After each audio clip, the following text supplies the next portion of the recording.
I know that it's one of the most terrifying things I can do is confess to an abortion choice. And the only reason I do it is so that you'll understand what it's like to walk through the doors of an abortion clinic and understand what it's like to live with this pain and know this choice for what it is and not an easy one. I was scared to death. I didn't even research what an abortion was. I didn't know it was a surgical procedure. I didn't know that there were consequences to it, that it could hurt me internally, that it could affect me emotionally, psychologically, spiritually, and physically. Never even asked those questions. I was 19.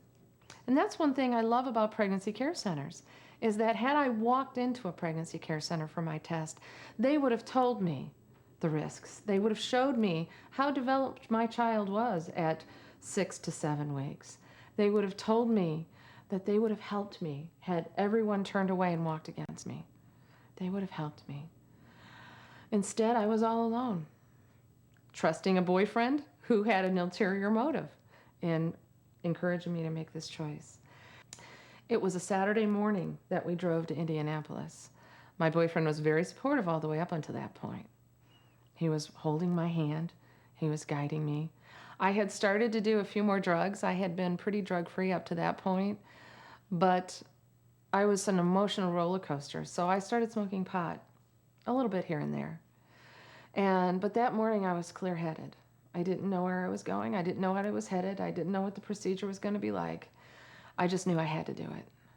And as we arrived at that clinic and he parked the car, he looked at me and he said, "I want you to know something." And I said, "What?" Hoping he'd say, "Marry me and have our children." I was waiting for that all the way up until this point.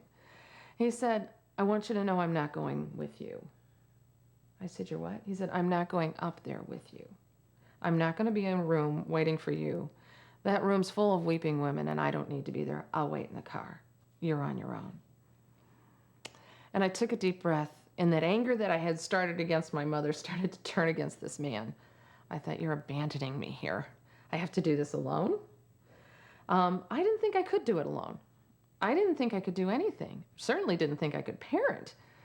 But I got out of the car somehow and I slammed the door, and for some reason there was this image of the cowardly lion in the Wizard of Oz who's just saying, "Courage, I have courage, I can do this." I was trying to emotionally prep myself and push myself through that door. I was shaking as I opened the door to that clinic, and I knew that it was on the 4th floor because I had seen the suite number. So I climbed those 4 flights of stairs. I still don't know how I did it. And when I opened the door, I thought, once I'm in this door, I'm not going back. There's no turning around. I never thought that I could leave at any moment. I thought that once I was in there, I was trapped and the decision was over. The door opened and it closed behind me. And my boyfriend had been right. Everyone in that waiting room was crying. All shapes and sizes, all different faces. And I looked around the room and I wondered several things. Why we all were so sad about this. If this was supposed to be a good choice and a right choice, why was it so brutal? And when the door opened, a woman came out and she had scrubs on. They looked like medical scrubs. I assumed she was a nurse, a medical professional. And despite the fact that I was the last one in the clinic, mine was the first name called. And as I followed her down this long hallway, I can tell you it was cold. Not environmentally, but spiritually. What I didn't realize was I had just walked into the lion's mouth. I'd walked into a place where I would never be the same when I came out. I never thought at 19 years of age that I could do anything that would so traumatically impact the rest of my life. I followed her down that hall, growing more terrified in every step. And she led me into a little office, and she sat down, she had me down, she said, "Sit." She said, "Sign it." Put a piece of paper in front of me. She said, "Sign it." And I looked up at her. She wasn't compassionate like all the other people I had seen. She was pretty cold. And I said, "What's this?" And she said, "It's your counseling." Now, I was 19. I knew that counseling wasn't on a piece of paper. But I looked down at it, and I saw the word adoption. And I thought, oh my goodness, if my mother's going to have a nervous breakdown, if my boyfriend leaves me, if I lose my college career, My baby would be my prize. Why would I give my child away? I thought, no, abortion's much better than adoption. Never, ever considering that adoption meant my child could live. My baby would be here today. And you know what? That would be quite a comfort if he were alive in this world today instead of dead. I looked up at this nurse, grabbed her hand, looked her deep in the eyes, and I said, will this affect me emotionally or psychologically? Now, I didn't even know what those terms really meant.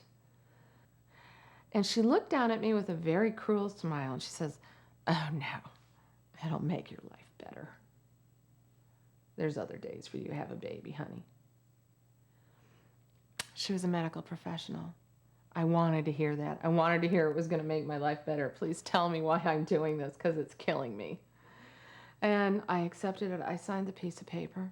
She led me down another hall to another room, gave me a hospital gown, the normal one, ties in the back, and gave me 2 Valium, and waited outside until I changed and took the Valium. By this point, I had it pretty much figured, since I was naked under this hospital gown, that I was in for something a little bit surgical related, but I still wasn't thinking there. I had my head in the sand. What I don't know won't hurt me. She led me into a final room, and it was a closet. It was probably 6 by 9, and there were 3 other women waiting in there, and we were 2 and 2 facing each other. And as I sat down, the door closed, and we were all alone in this room, the 4 of us. And I thought, okay, I'm getting really nervous. I don't know what's going to happen out there. Why don't I talk? I'm the type of person that talks. And I looked at the woman sitting next to me. I said, so what's your story? And she looked back at me, and she says, well, I'm the mother of 2, and I don't want a 3rd. I said, you're married? And she said, mm-hmm. Very matter-of-factly. And I said, and you have 2 children? She said, yeah. Now, in my heart, I didn't think that abortion was for anyone but teenagers. It never struck me that married women would be having abortions. And instantly, I judged her. How could she do that? She had a family. She had a place. Why would she abort a child like that? Here I'm sitting having an abortion myself, and I'm judging another woman for having hers. But I got real mad at this woman, and I didn't want to talk to her anymore. So I focused my attention on the woman right across from me. And she was crying. She was just sobbing. And by this time, the Valium was kicking in. I was getting a little bit more relaxed, and I thought, get a grip, woman. If you're going to do this, do this. Don't be a basket case. And then I looked at the woman in the corner, and she was no more than 12, staring straight ahead like a zombie. And I was shocked by that one. And I couldn't even approach her to talk to her. And as I was trying to determine what I was going to do next, the door opened, and all 4 of us jumped. It was that difficult of a moment. And they called my name first. And as I left that room, I walked into the abortion chamber. There's horror stories, and many of us have had that dream. We wake up and someone's operating us, and there's all these surgical equipment, and there's scalpels and there's scissors, and you're terrified, and you're like, put me to sleep, put me to sleep. I'm awake. Don't operate on me while I'm awake. Well, I had no idea that abortion was surgery. I had an inkling, but I went past 4 big, huge trays of surgical equipment, scalpels, all different things. And I was starting to get more and more terrified. I was shaking. There were 4 beds lined up with a curtain in between them. I was led to the 4th bed. I passed 4 of these surgical trays. I got myself up on that 4th bed with the help of a nurse. And then all of a sudden, this nurse got my attention, who had helped me up on this table. She was putting my legs in stirrups, and she says, now look at me, honey. And I looked at her, and she held my hand, and she said, I want you to know you can hold my hand through this. And being a teenager, I said, why would I want to hold your hand? And she said, well, because you didn't pay extra for anesthesia, and this is going to hurt. And I thought, oh, this is going to hurt?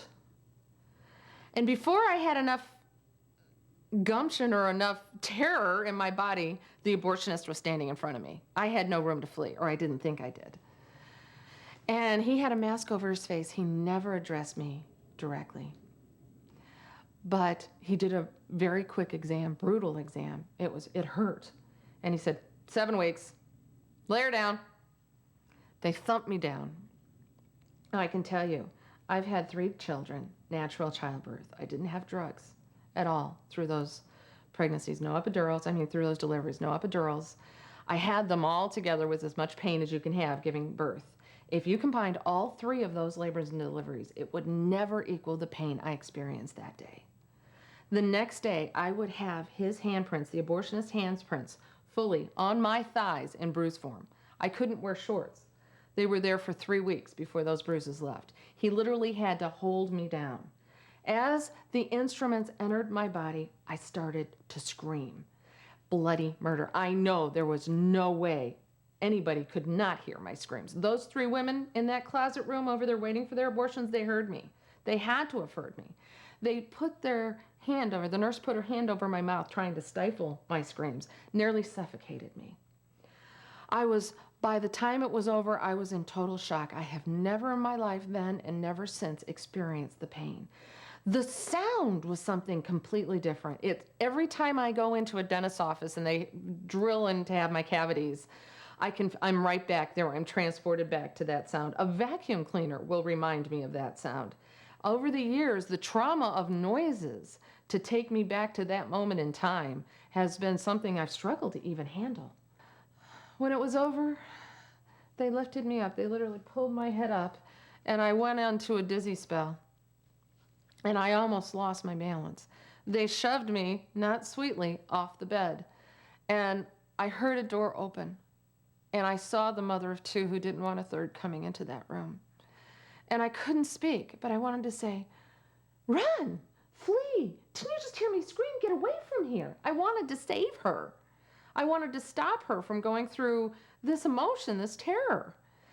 And she was looking at me and our eyes met, and I knew she had heard my screams, but she was letting them lead her right to that bed, the second bed. All of a sudden I realized that's why there was 4 in there. That's why there's 4 beds. It's assembly line. We're going one down the road. And all of a sudden I looked at this jar that was next to us, and it was filled with blood. And I had the image of arms and legs in there. And I thought, oh my goodness, I can't think of arms and legs. Now knowing fetal development, my child at 7 weeks had arms and legs. Every woman in there had just lost a child, and the sound was unique. And I went in and joined that chorus. It's one thing to scream while the procedure is being done to you. It's very much different to hear someone else screaming. Everything in my body wanted to go rescue the mother of 2 who didn't want a third as her screams started to penetrate the walls of that room. Our screams, as that mother of 2 who didn't want a third started to scream, the noise in the room elevated to compensate for that. When that woman came into the room, I couldn't look at her. I was responsible. I didn't stop it. And the next thing I knew is that the 12-year-old was next in line. And somehow, some way, I stopped and didn't hear anymore.